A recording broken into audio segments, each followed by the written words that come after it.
तो दोस्तों, बाबा रामदेव और पतंजलि के एमडी आचार्य बालकृष्ण को जो है सुप्रीम कोर्ट से थोड़ी सी कह सकते हैं राहत मिल गई।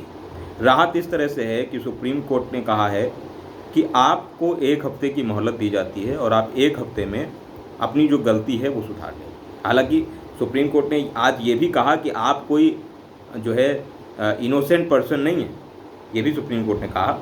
लेकिन दूसरी तरफ जो है 23 अप्रैल की डेट दे करके आगे की तारीख दे दी और ये कह दिया कि आप 1 हफ्ते में अपनी गलती सुधारें।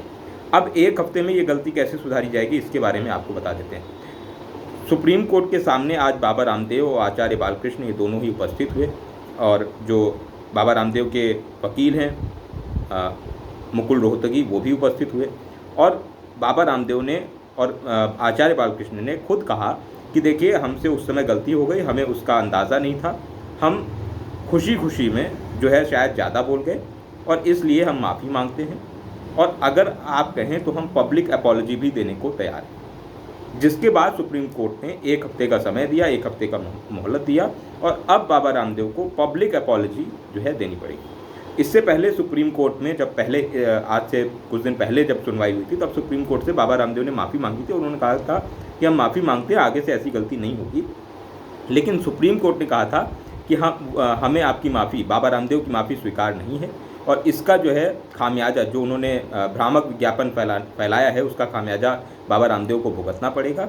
और इवन एक सुप्रीम कोर्ट के एक सीनियर जज अमानुल्लाह नाम है शायद उनका, अगर मैं गलत नाम नहीं ले रहा हूँ, उन्होंने ये तक कह दिया था कि उन्होंने कहा था कि मैं आपकी बखिया उधेड़ दूंगा, ये तक जो है कह दिया था। जिसके बाद जो सुप्रीम कोर्ट के जज थे उनको पब्लिक में काफ़ी वो ट्रोल भी हुए थे। लेकिन अब जो है आखिरकार बाबा रामदेव को 1 सप्ताह की मोहलत मिली है, तब तक वो पब्लिक अपॉलॉजी दे दें और उसके बाद 23 अप्रैल को सुप्रीम कोर्ट अपना निर्णय सुनाएगी। तो ये है खबर।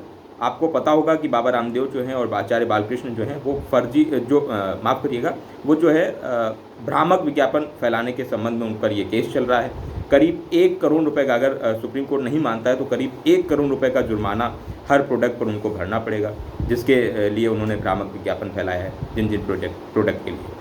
तो ये है। लेकिन अभी सुप्रीम कोर्ट ने राहत दे दी है, अब देखना होगा आगे क्या होता है। आगे जो भी जानकारी आएगी वो हम आपको देंगे, इसलिए हमारे चैनल को सब्सक्राइब कर लीजिए और ये वीडियो अपने दोस्तों तक, अपने जानकार जो भी संबंधी हों उन तक ज़रूर पहुँचाइए, शेयर करिए और आप कमेंट बॉक्स में अपनी राय ज़रूर दीजिए कि आखिर आप इस बारे में क्या सोचते हैं।